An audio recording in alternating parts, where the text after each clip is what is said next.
Hello, everybody. Welcome to the Film for Fans podcast.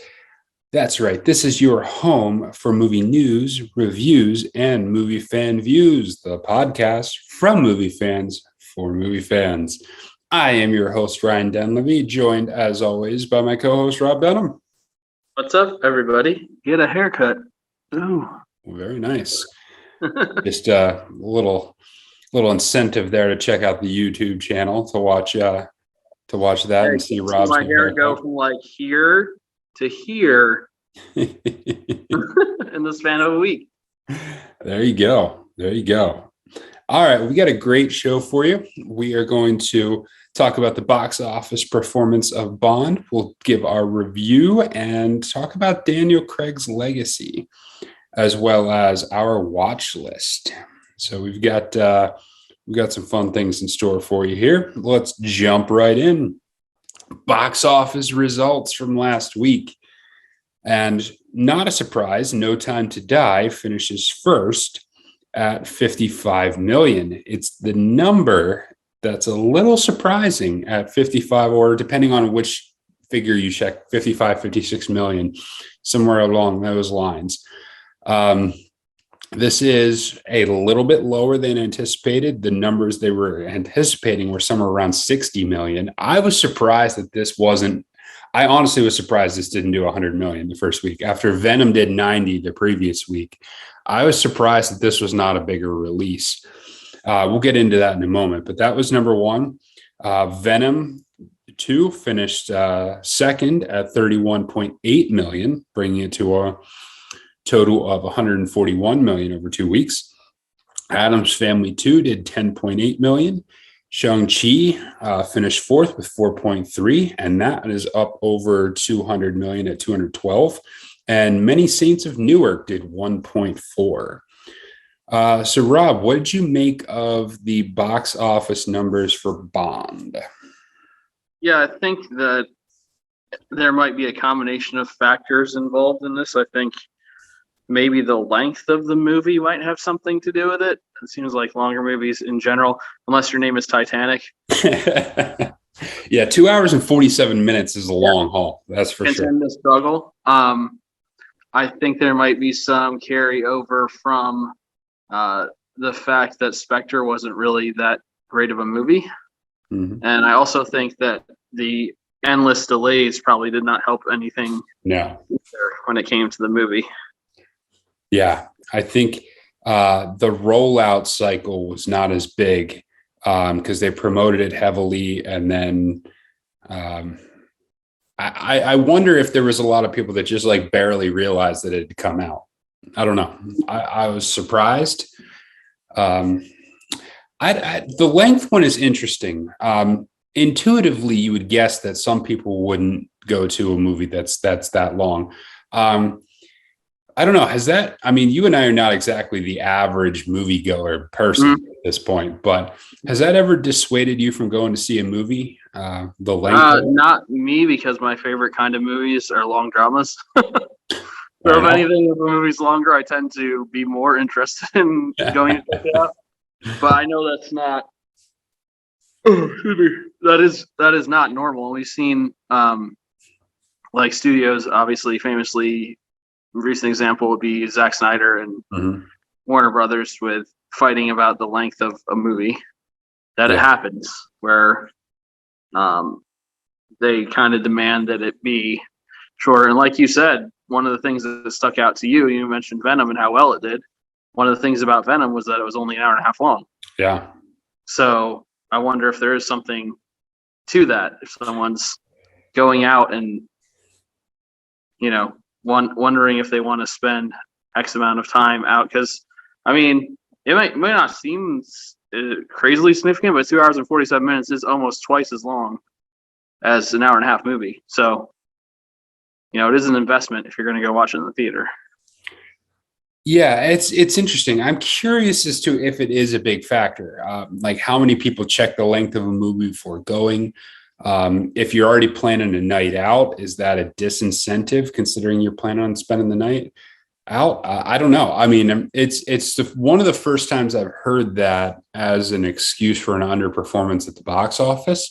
So I'm just curious. I mean, it's definitely a longer length than any of the other Bond movies were.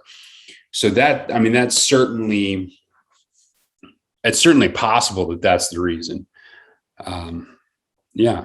I still expected it to do better. I think I got a sense of it. I went Thursday night to the IMAX showing, and I was expecting a very full theater, and it really wasn't. And so I was like, huh, that's interesting. Of course, the theater I was at did a Wednesday night release, which I didn't realize. And then they had two, that was the second one on Thursday. So, well, I saw it Thursday evening at 9 or 9:30. I don't remember. Mm-hmm. And there were only 3 people in the theater, counting me. So I kind of the same reaction, like, I feel like there should be a lot more people here. Watching this movie. Yeah, it was interesting. I wonder if, I'm not sure. I can't quite put my finger on exactly what it might have been. Now, if analysts were only projecting 60 million for it, it's not that far off their projections. Mm-hmm. So apparently we're not talking about something that just like completely bombed. And it has done well internationally. It's over 300 million already internationally. So the film has done well in other locations. But yeah, that's really interesting. I was quite surprised by that. Also, other new Venom keeping up strong on the second weekend, 31.8. So that'll be good. I wonder if we'll get into our review of Bond, but I wonder if after the initial critique of Bond came out, and then people hear how people liked it in the theaters, if you'll see a pickup for the second weekend. Yeah, I'm curious. Yeah, I actually rented the first Venom because I'm planning on going to check it out hopefully this week in the theater. Yeah, because I think that certainly helped Venom. I mean, Venom did very well in the box office, and I think people enjoyed it, and so they went out and saw it again. I'm wondering if you'll see a less, not much of a drop off for Bond in its second weekend, but we'll see. I wanted to throw another story out there that I found after I put out the outline for the podcast. Oh, going off script. Look out. Off script. Not prepared for this. So apparently, in the viewing of Venom, and since you haven't seen this, you can pick up on it first time. In the viewing of Venom, they actually show scenes from they actually show stuff from the Matrix 4. Huh. The filming of the Matrix 4 is in the background on the scenes. Apparently, both the movies were shooting in San Francisco at the exact same time. And apparently the Venom people were not happy about it because they kept having to move their shoots and move their locations because the Matrix had almost all of downtown. Yeah. That's kind of funny. What they did is apparently there's a scene where there's a bunch of helicopters chasing the bad guy. Apparently those are helicopters that were actually in the air for Matrix 4, and they just decided to film them and use them as part of their movie rather than having to come up with their own. Mm-hmm. So they're actually using the helicopters from the Matrix in their in the movie. I thought that was kind of interesting. That's hilarious. Yeah. So if you haven't seen Venom, the scene with multiple helicopters, those are actually helicopters from Matrix 4. Sweet. I'm gonna check that out. Yeah. All right, so that's what came out this past week. 2 major releases coming out in theaters this week, and very intriguing. The Last Duel is one of the big releases. Now, this has an all-star cast. It's got Matt Damon, it's got Adam Driver, Jodie Comer, Ben Affleck. This one is very intriguing, and it's basically it's about the last ever duel in France. Apparently, King Charles IV declares that a knight must settle his dispute with his squire by challenging him to a duel. And there's lots of intrigue and mayhem around that particular incident. It's directed by Ridley Scott. So you've got all the home run hitters out for this one. So we have The Last Duel. Also, we have Halloween Kills, the latest in the Halloween series. And this is going to be starring, of course, Jamie Lee Curtis. She is back. Judy Greer is also in this one. And of course, it's the saga of Michael Myers as he continues to wreak havoc on Halloween, as he is wont to do. His scary mask. Yes. So Rob, what's your feeling about The Last Duel and Halloween Kills? I think it's likely I will see both of them. Okay. The Last Duel, I'm very intrigued by. Obviously, it's, like I said, a long drama, which I love. And Yes. Ridley Scott, very interesting director for me, because he's known for like these epic movies and not necessarily having a ton of acclaim for them. Some of them, like Gladiator, obviously, you got like a lot of notoriety for, but others like Prometheus and some others I thought were really good, but he didn't quite get the level of acknowledgement for, I think. Yeah. So I'm excited to see. I like how he shoots his films. I think he's a really good director. And Halloween Kills, I've just been watching a lot of horror movies lately because I never really did. Now I have a friend who likes them, and so now I'm like motivated to watch them, even watch them on my own, which I never did before. So actually, when we get to our watch list, spoiler alert, I'm going to talk about a horror movie. So very famous one that I saw for the very first time. So I'm interested in seeing Halloween Kills. Probably watch some of the other ones first before I watch it. But I'm probably going to see it in the theater. So okay. I'm still not there on horror movies. It's not my thing. It's not my genre, but hey, so be it. But it is interesting that this has been a long running series, and obviously there's still an audience for it. Now, I don't remember, what's her name? Jamie Lee Curtis been in all of them, or was she not in some of them? I know she was in the original. She is in all of them, but she is in several of them. Okay. Yeah. Okay. Because I believe there are some that like diverge from the original story a bit as they went on. So I don't think she's in all. I don't think all of them are the Michael Myers versus her kind of idea. So yeah. But I hope it goes better for her coming back to her famous series than it did for Linda Hamilton coming back to Terminator, because that did not go as well. But I hope it goes well for her. I am very intrigued about The Last Duel. I've been intrigued about this one since I first saw the trailer a couple months ago. And I'm curious I think it has the potential to be very, very good. I really hope it lives up to it. It's been a while since we've gotten a really good period piece. They kind of went away for a while. So I'm thankful we're getting another historical kind of period battle piece, and I'm looking forward to it. Adam Driver is very good. I think he's a very good actor. I've seen him in a number of things, and outside of the Star Wars trilogy. Well, it's also hard. I think what's impressive to me about him is it's hard when you are a main character in a thing like a Star Wars trilogy to be taken seriously as anything else. Yeah, and I think he's done a really good job of that. Did you see the movie Silence? No.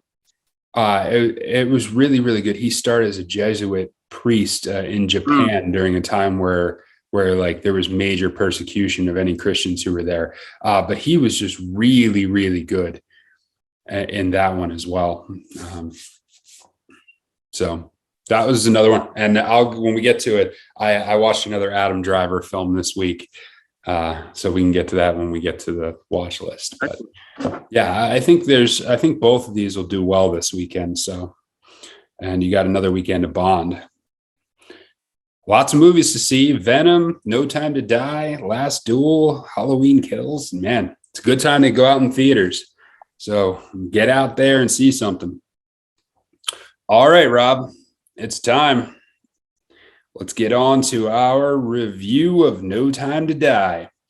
It's time for No Time. Yeah. All right. So we'll start off as we do always with the big reviews. We'll start out with general impressions and non-spoiler content. Then we'll move into the spoiler content. Rob, what'd you think of the movie? General impressions, beautiful movie. Mm-hmm. Like right from the very opening scene where they did the tunnel shot and zoomed out into the forest, I was like, this is what I remember like Skyfall feeling like. This is good. This is good. And I felt like it carried that throughout the movie. I've really, really liked the one scene. I'm not going to get spoilery. So the one scene in like the cabin where they're running on the ice. That's all I'll say about that. So I thought it was brilliantly shot and executed. Overall, I like this. I felt like they used the sets well, like they had done in Skyfall, like we had talked about. The different locations were utilized well, and they really focused on the differences of them, what makes them unique, and made them feel all different. I really like that. In general, as a general thought, I wish they had used Rami Malek's character a little more. I feel like they used him at the beginning and then he was gone for an hour and then it was like, and this is why he's bad. Like, I wish it had focused more on him and like built up his character, because the one scene where they actually showed his character, in my opinion, being himself, which was when he was talking to the psychologist, he was like terrifying, I thought. Yeah. And I wish they would have had more of him in the movie, because I think he did really well in that role. Yeah. We talked about this on the Instant Reaction podcast. We felt the same way right after the movie. And they did it for narrative purposes. And you could always tell he was like working in behind the scenes throughout the film when he wasn't on screen. But you did miss him on screen. Yeah. General thought that I don't think is super spoilery. It's hard because like there's a major spoiler when we get to the spoiler part, and to try and not talk about it is like I'm trying to figure out how to say things in a safe way. Yeah. This might not be fair to the writers and fair to the director and fair to like the Bond series in general, but I really wish it had been Vesper Lynn who had been the woman that was in this position in this movie. Because I feel like you just would have had a lot more emotional weight. Yeah. I just didn't feel the emotional weight with Léa Seydoux' character. I think you're right in that Vesper, there was a much more natural emotional connection with Vesper than there was with Léa Seydoux' character. But I thought they did a much better job of building that into this movie. I think any failings of that are mostly due to the failings of Spectre and not the failings of this movie. Yeah. You know, I think you're right in that they did a better job building the female character in Casino Royale than they did in Spectre, which meant there had to be much more heavy lifting in No Time to Die, which I think they did their lifting well on that from an emotional standpoint, but you're still having to deal with where they left it in Spectre. Yeah, and I feel one other note. I felt like the 3 minutes or 5 minutes or whatever it was that Blofeld was on the screen, he was more terrifying in those 3 minutes than he was in the entirety of Spectre. Yes. And I was just kind of like, where was this character in Spectre? It was there at the very beginning in the boardroom and the boardroom table. But that was it. After that, gone. Because it was to me, it was like Silence of the Lambs-esque as far as how terrifying his character was. His character who was like immobilized.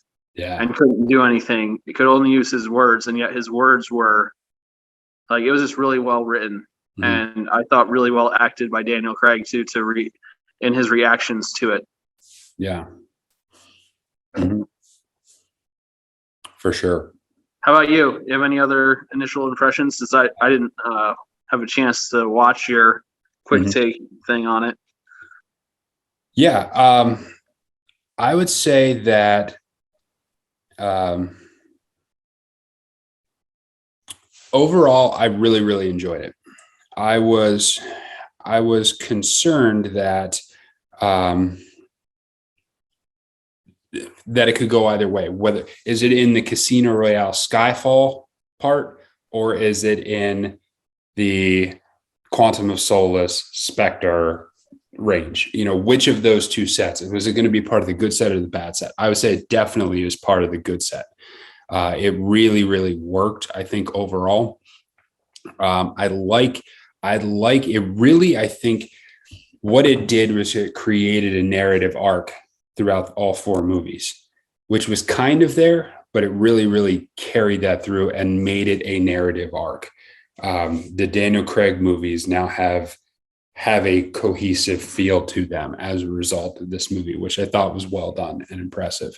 I really liked the depth they were able to give and the emotionality of it. It was not just static Bond, and I think that really, really played well.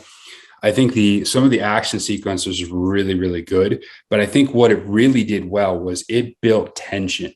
There were several scenes where there was really, really intense tension, and that is something that action movies don't always do a great job of, is building that tension, because they'll often jump straight from the narrative portions into the action portions. This one really held you in tension for quite a while in a number of scenes, which was really, really well done.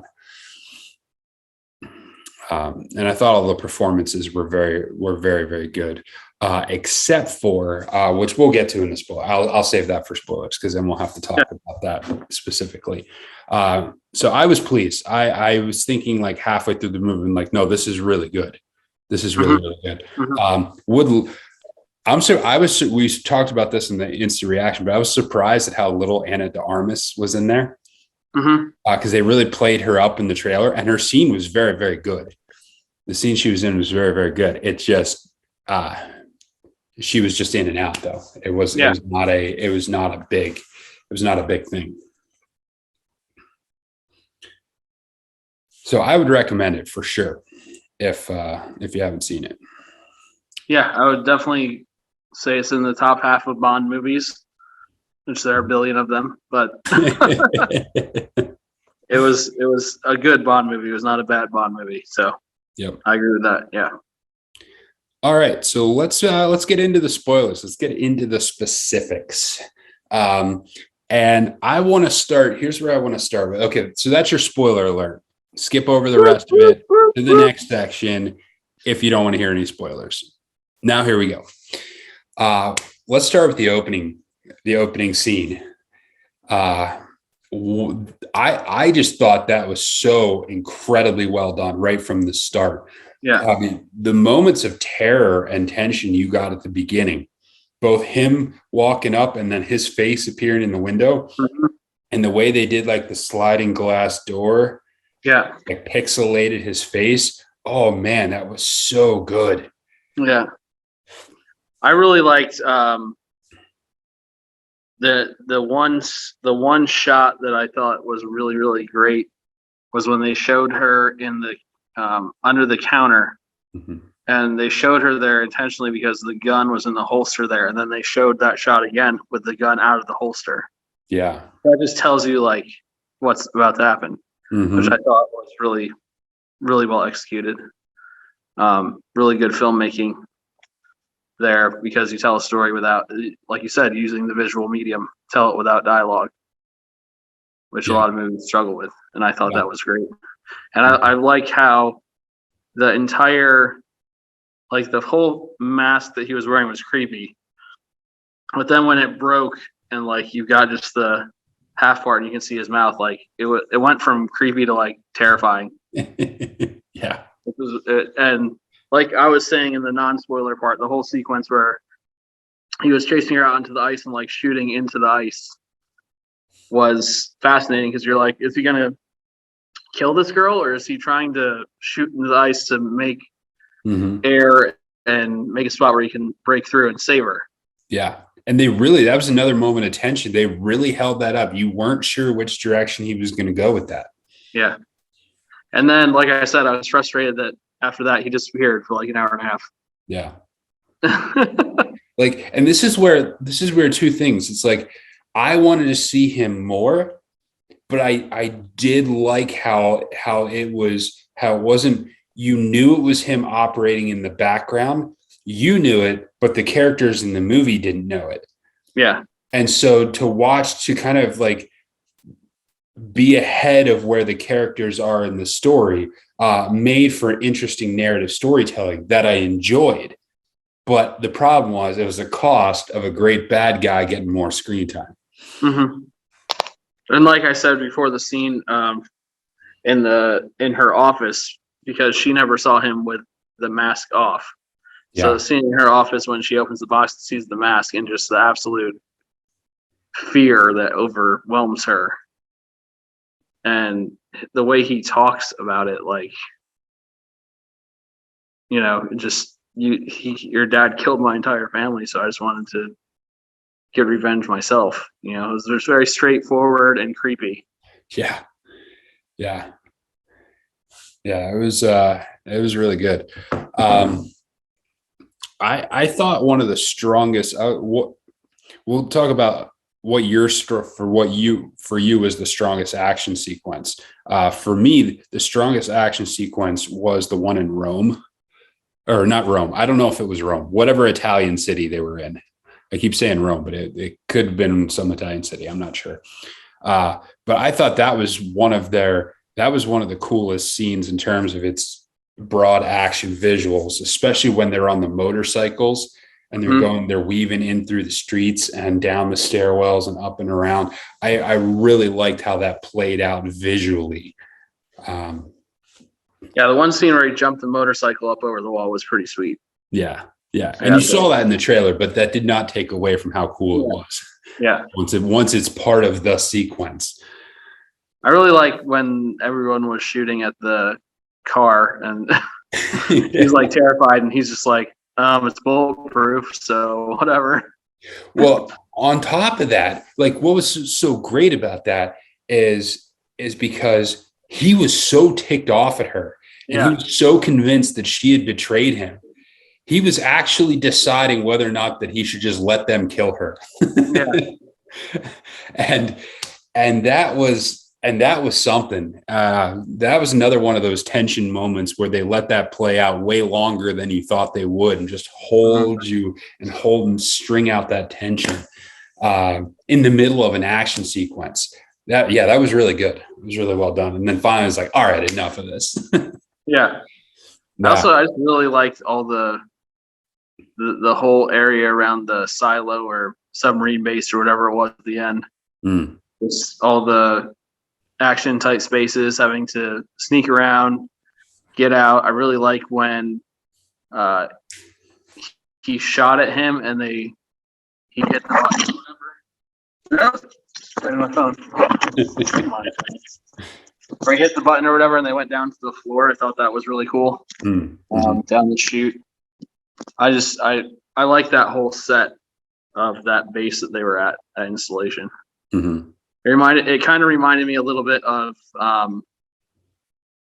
like it had kind of a GoldenEye feel, like as far as like a big, huge cavernous military building, where you can go around and there's all kinds of different places to explore and hide and chase. So I like that a lot. I thought the scene where the setting I think was used best was the scene in Norway. 3/4 of the way through the movie, I think, where they used the foliage, they used the thick foliage, they used the dense fog And you really felt immersed in that particular environment. This for me was not what I thought. The scenes and the settings were all good, but they didn't just like pop to the forefront like they did in Skyfall. Like Skyfall, the visuals were the key to the movie. This is not a negative way, but this movie was not quite as visually forefront. It was much more character focused than it was setting focused. Not to say they had bad settings or they didn't use them well. It's just they were not the main focus of the story like they were in Skyfall. So I thought that one was good. What did you think of the character performances? And we can get into the whole Bond-Madeline relationship in this part too. I thought that in general, it was pretty well done. Like I said, I wish Rami Malek had more screen time. I think Daniel Craig did himself well in his last Bond movie. Leah Seydoux' character, like you said, I think struggled from having so much to make up for from Spectre, but I think she did well.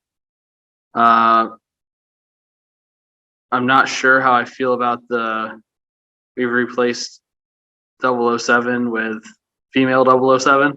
But I also kind of feel like they are, for better or worse, setting it up for potentially the next James Bond to be a woman. That's my opinion. See, I think they were thinking about that, and I think the reaction was so negative they're not going to go that direction. I don't think they should. I think the movie was intending to lay the groundwork for that, and we'll see if it worked or not. But yeah, and I think they were going with it. Yeah, and I think they rewrote. I feel like they rewrote that intentionally. Like there's a scene again where she like gives back 007 to him. Yeah. And I think that was part of the deal, is that they, that was something they wrote in to kind of correct some of that. Cause I don't think we can get into that some other time, but like, I don't think 007 Bond can be a female. Like, right. The character is established and written. I don't think that's the direction to go with that character. Yeah. Other thoughts on the characters? And I'm not sure how I feel about Ralph Fiennes as that character. It's never really struck me as like having a ton of depth, or I don't feel a lot of emotional weight from his character, and the way it's written and the things he says, it feels like there should be. Yeah. And it's not the same as, like, for better or worse. And this is interesting because like all the M's before Judi Dench had been men. Yeah. Like Judi Dench to me was the best. And I felt like she had the most emotional weight. So yeah. It's just not, and Ralph Fiennes is a great actor. Like fantastic actor. I just don't feel like he has the same level as Judi Dench did in that kind of role.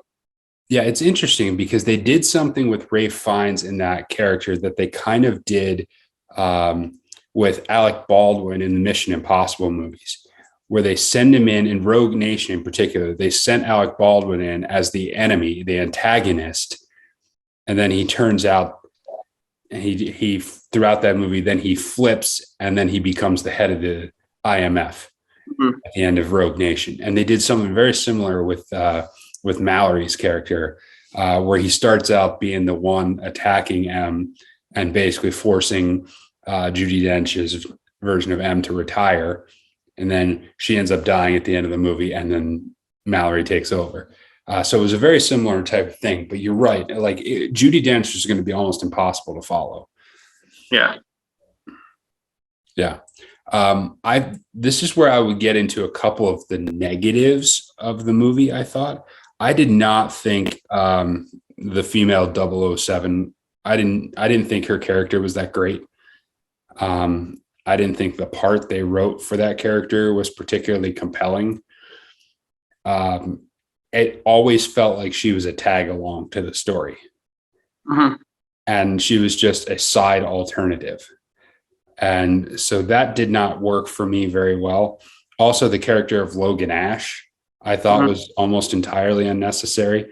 I think he was in there just to get the Jeffrey Wright death scene in there. Mm-hmm. Like he just didn't stand out much at all either. Yeah, the purpose of the 007 female character seemed to be, let's annoy Daniel Craig. Yeah. like every scene that they were in seemed to be like pushing that idea. Like how can we show that James Bond is annoyed that he's not 007 anymore? Yeah. You know? Mm-hmm. There was just nothing. There was nothing to that character, and there was nothing compelling about her. You know, how much of that's the writing, how much of that's the performance, it's hard to say. Like I said, I did think Anna de Armas was a standout in her scene. I thought she was fantastic. I did 3 weeks training. Yeah. Yeah, she was just really memorable, and she was fun and interesting, and I enjoyed it for the brief moments she was in there. I did like the romance between James Bond and Madeline in this movie. I didn't think it worked in Spectre. And so you do have the initial overcoming that shortfall from Spectre. But I did think once they got into it, once they were doing, I thought they did a very good job of laying that out within characters. Like when Bond nearly gets blown up at the beginning, his first reaction is, of course, he's going to think she did it to him. And that's going to be like that's going to trigger all of those things. Like it's so well done because the moment he goes to her grave is to get redemption. It's like put that aside. When he goes to Vesper's grave, he's going to put this on. He's going to move on and move forward. And with the bomb blowing up in that moment, it put him right back in that state, re-triggered all of those memories, re-triggered that betrayal. And so there was just no chance that he was not going to believe she was involved in that. And so to see that play out and then that take place, you know, that gap take place over 5 years was an interesting. I thought that was well done. Yeah, I like how he got in the car and she had like the message from Spectre on her phone. And it's like, what's going on here? Yeah. Uh-huh. Yeah. All right. What did you think of the plot twist and the ending? The plot twist meaning the ending, or are you thinking something else? The plot twist meaning the fact that he has a kid. Right.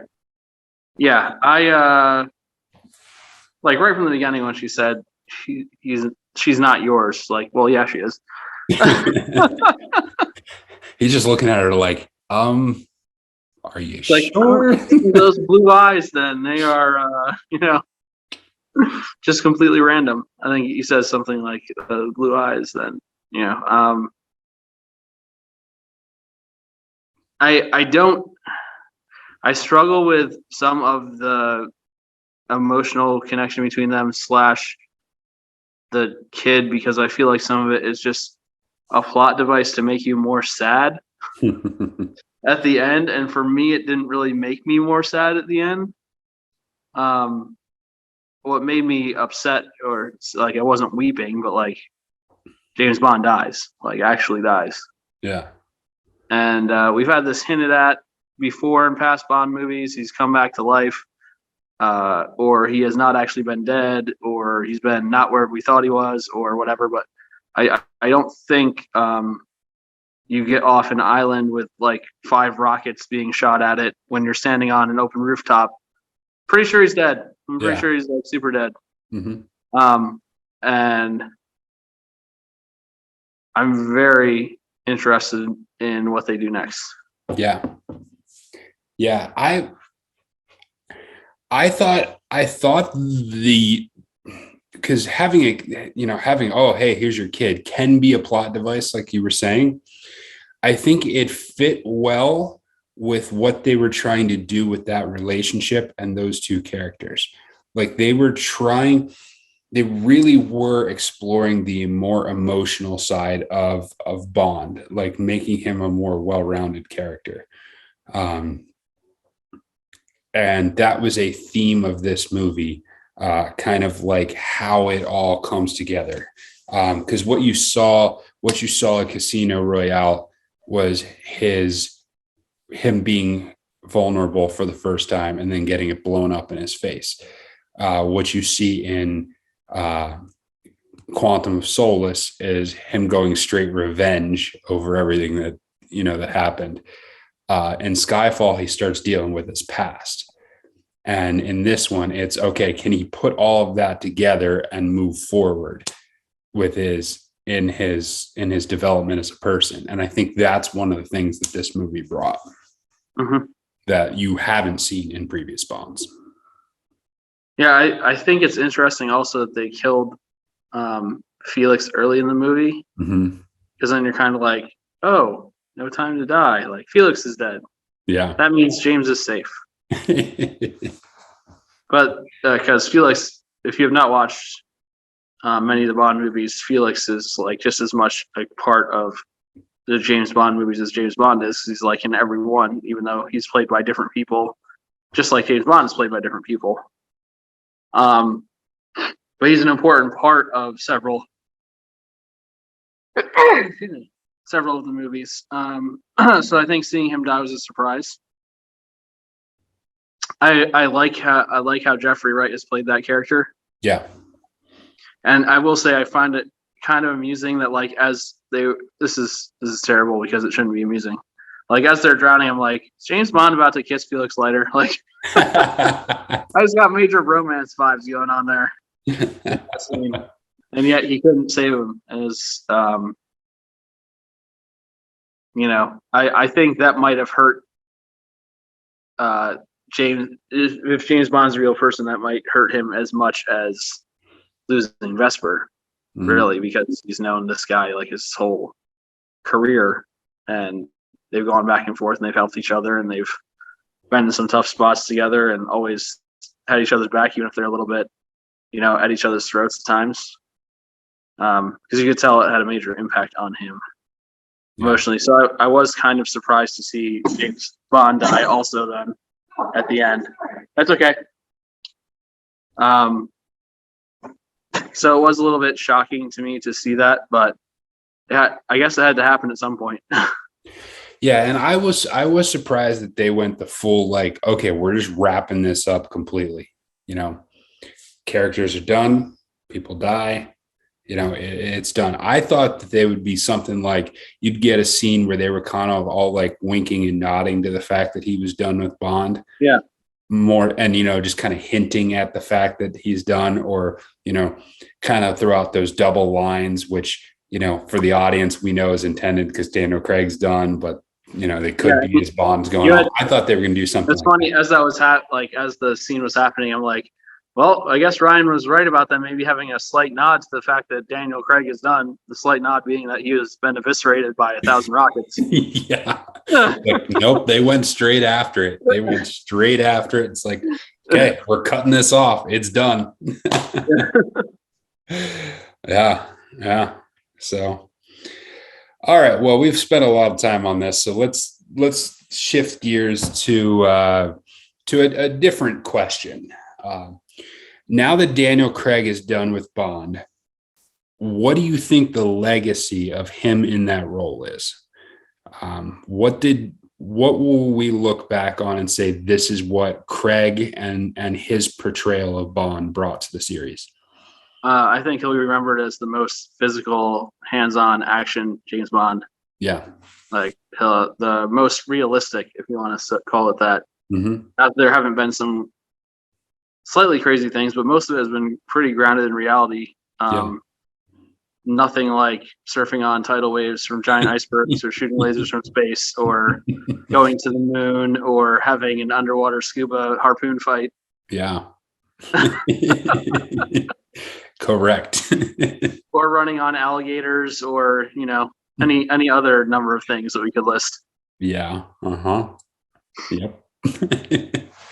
Agreed. And I think this will be known as Daniel Craig will be known as the one who gave Bond a much more well-rounded character. Mm-hmm. They really attempted to give him more of a backstory, more of a personality beyond his job, more of a psychological bent to him. There was much more analyzing of who he was, what he was doing, what his motives were. And relationally, he was the most vulnerable Bond. Mm. And I think he was able to pull that off without sacrificing his manliness, if that's the right word, that he could have both sides and still be true to his character. Yeah, I agree with everything you said about that. Like I said, I think the most realistic, most actual person. Yeah. Bond, probably. Mm-hmm. Yeah, it will be interesting. I mean, I've watched a number of the Bond movies, but I haven't probably watched as many of them as you have, or as recently. Where would you rank him amongst the more popular Bonds? I think I need to think about it some, because I've always said my favorite is Sean Connery. I like Roger Moore a lot. I do not like Pierce Brosnan. Which is great because my best friend loves Pierce Brosnan. I love to make fun of her for it. I thought Pierce Brosnan was perfectly fitted for his times. Yeah, he was the 90s James Bond. You can't. So maybe it's just the 90s that I hate. Yeah. I Daniel Craig, if not my favorite, is very close to my favorite. Mm-hmm. I think he is right up there at the top. I like good acting, and I think that he's probably the best actor out of any of them. Yeah. And so that has to put him up here at the top.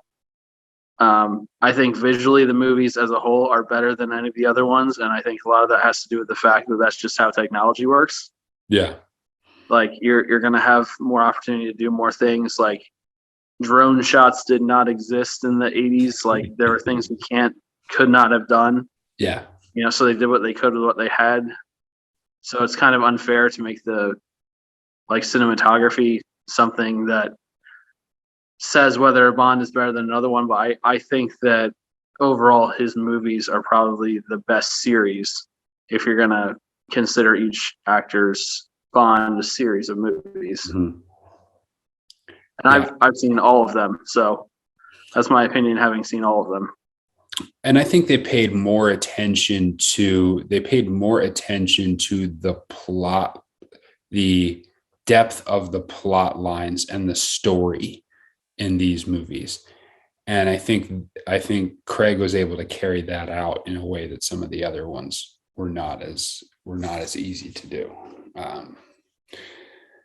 I think I like it's hard to separate the Bond from some of the other ones, but he's up near the top for me as my favorite, and these are clearly my favorite ones of the Bond series. So he will be missed. Yeah, it will be interesting to see where they go from here. There was a 4 or 5 year gap between Brosnan and Daniel Craig. I'm not sure they're going to wait that long this time around. Yeah, I would say probably not.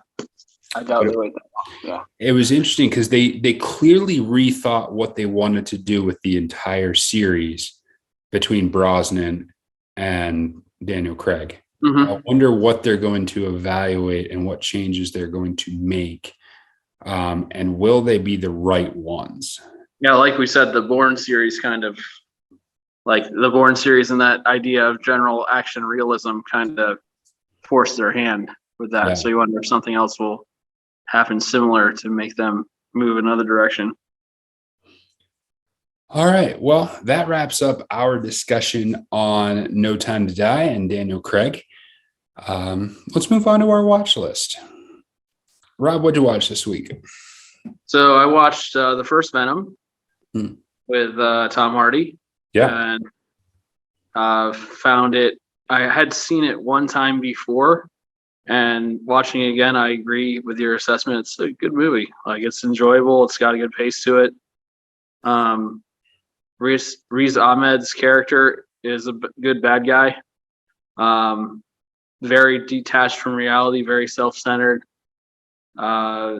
It's a good stereotype of that elite Apple / whatever other Amazon, whatever other company you want, like head of development kind of guy. Yeah. Who's only concerned about themselves, really, and their self-preservation.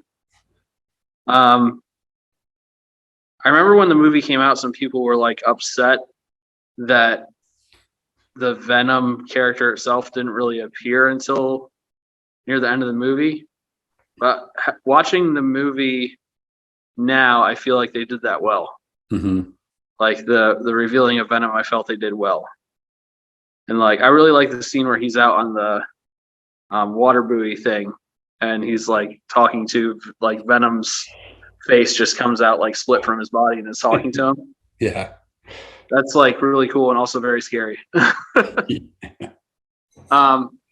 yeah, I liked it, and now knowing that the second movie is focused kind of on Woody Harrelson's character, the post or mid-credit scene with his character, and it makes a lot more sense. Yeah. So I'm looking forward to seeing what they do with that, because I haven't seen the new one yet.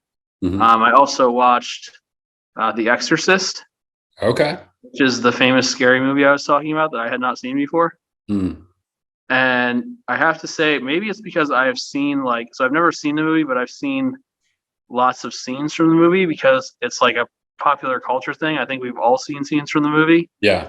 Like the head twisting around backwards on the girl's body, her walking on her hands down the stairs, some of the other stuff. I think a lot of people has just seen because it's been referenced by other things, or you see it in like a documentary or a special about something. I don't know. I know I've seen those things before. I found the movie I found it creepy, but not scary. And I think maybe that's part of it, just that I've heard so much about it and seen parts of it that it didn't have a shock effect to me. So maybe that's why I didn't find it that scary. There has to be an age factor too.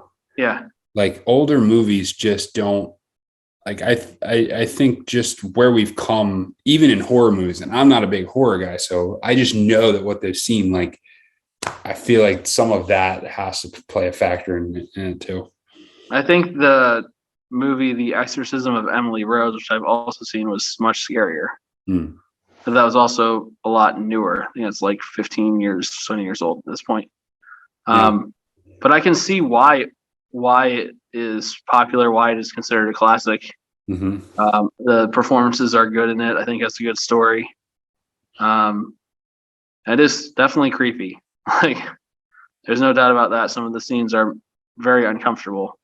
But I didn't find myself like clutching the blanket or hiding my eyes or anything at any point. Yeah.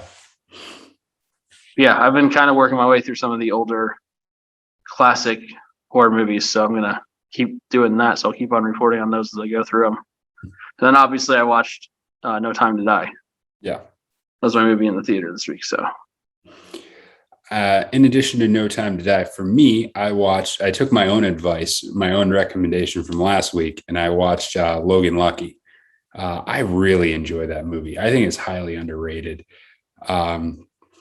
It's a Steven Soderbergh movie. So the same guy who directed the Ocean's movies. It's another heist movie. So you've got that kind of feel and that kind of crafting, but it's in a Southern setting.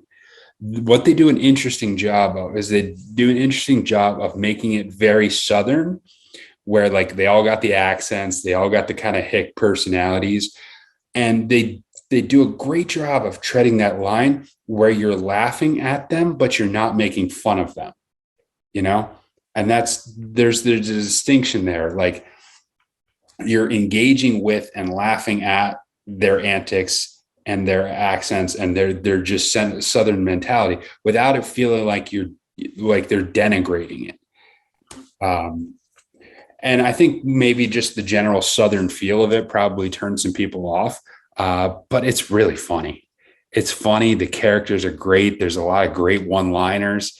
Some of the hit characters are just fantastic. You got Daniel Craig playing the Southern accent, whipping out salt substitute and out of his sock in prison. Yeah. And I think one of my favorite lines is they come up to his cousins and they start talking. They're like, we needed a guy with computer skills. He's like, oh, I got computer skills. I know all the Twitters. It's like, oh man. Or there's a great scene where they stage a prison riot, and one of the demands from the prisoners is they want the newest Game of Thrones books. Yeah. And then demand the Game of Thrones books, and then the warden has to tell them they aren't written yet. Like, but they were supposed to be out. You're lying to us. They were supposed to be out. No, like that was just a great running joke there for a few minutes, which was really kind of fun. I enjoyed that. But it's a great heist movie. It's got a lot of action. It's fun. It's interesting.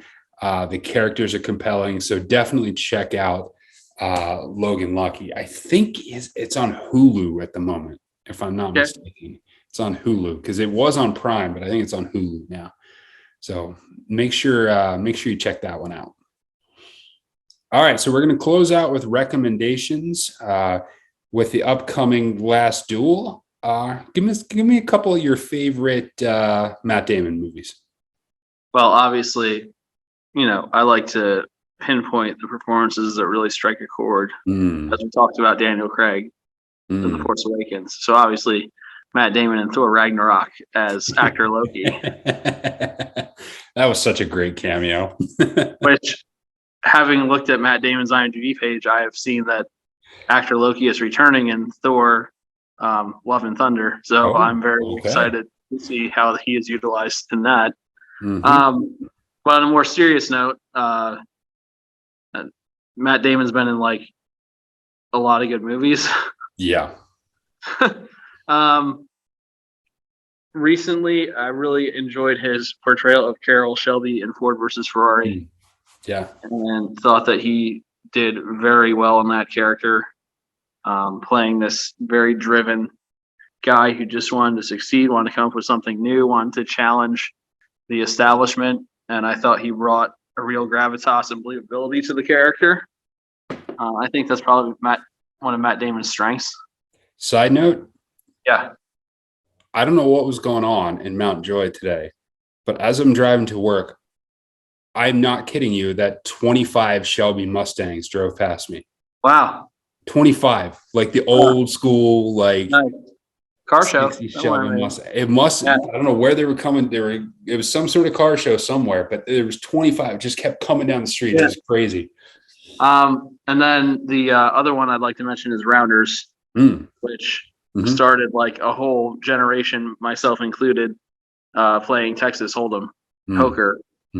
I think it can't be understated how much it impacted culture, especially in high school and college age people, and motivated them to start playing this game, getting interested by this game.